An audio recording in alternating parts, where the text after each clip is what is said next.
we all have to come together, and that's what we've done with this public housing petition. We've come together and we've said no to this government's disastrous plan. It's a very significant moment that we've reached today with over 2,000 signatures now on the petition. And it's extra significant because we know that each of those signatures means a conversation with someone in the community.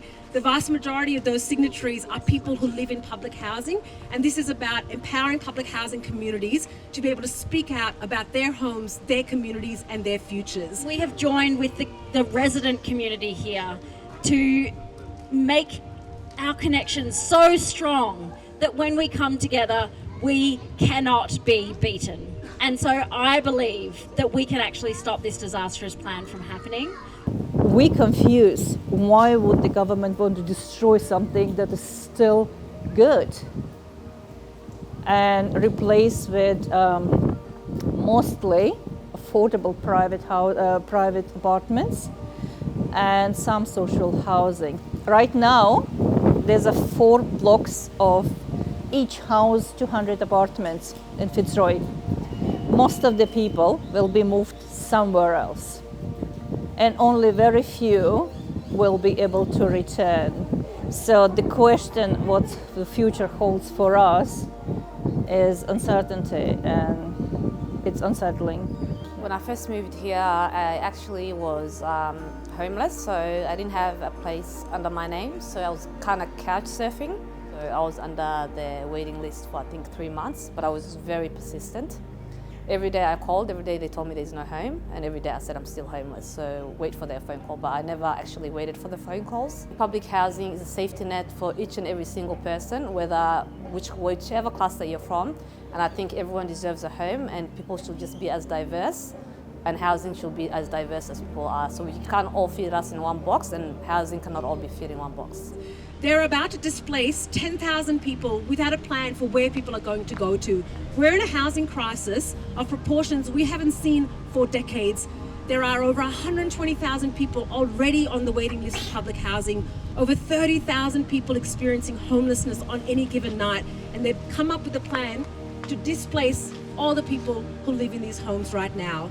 People are increasingly looking at the government and saying, well, no, that's not the way you get out of trouble. The way you get out of trouble is by making the big developers and big corporations pay their fair share, not coming and attacking people who are doing it tough, not coming and attacking public hospitals and public housing.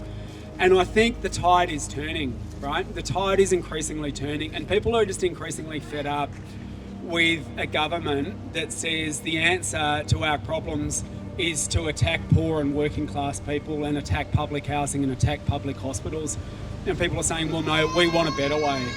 And that's what we're going to fight for and keep fighting for. We're going to force Labor and the Liberals to actually justify this terrible plan that they've put forward, to answer some of our questions that we have about where residents are going to go, how they're going to ensure that the people can be housed, that everyone into the future are going to be housed. What's going to happen to the 120,000 people on the public housing waiting list?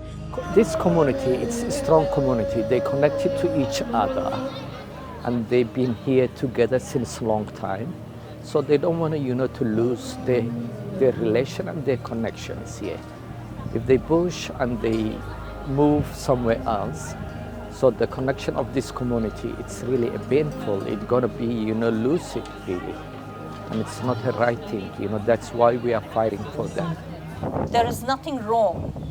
There is no structural damage. The apartments are big and spacious and bright. It's so much of sunlight, and it's well maintained in a way. And the question is, why the government want to destroy something that is structurally sound and structurally intact? It makes no sense, because this apartment will stay for another 50 years without a problem. We need a government that caters to each and every one of us, that doesn't just think of one class of people. Not the Labor government and not the Liberal government at the moment. I think they're thinking about themselves, their pockets, and when you have governments in place that just think about their pockets, they're never for the people. I think this is what the Labor government of late forgetting, is that the people's voices need to be heard with the most disadvantaged or marginalized people of our society. And it doesn't mean that the government have a right to make a decision for us.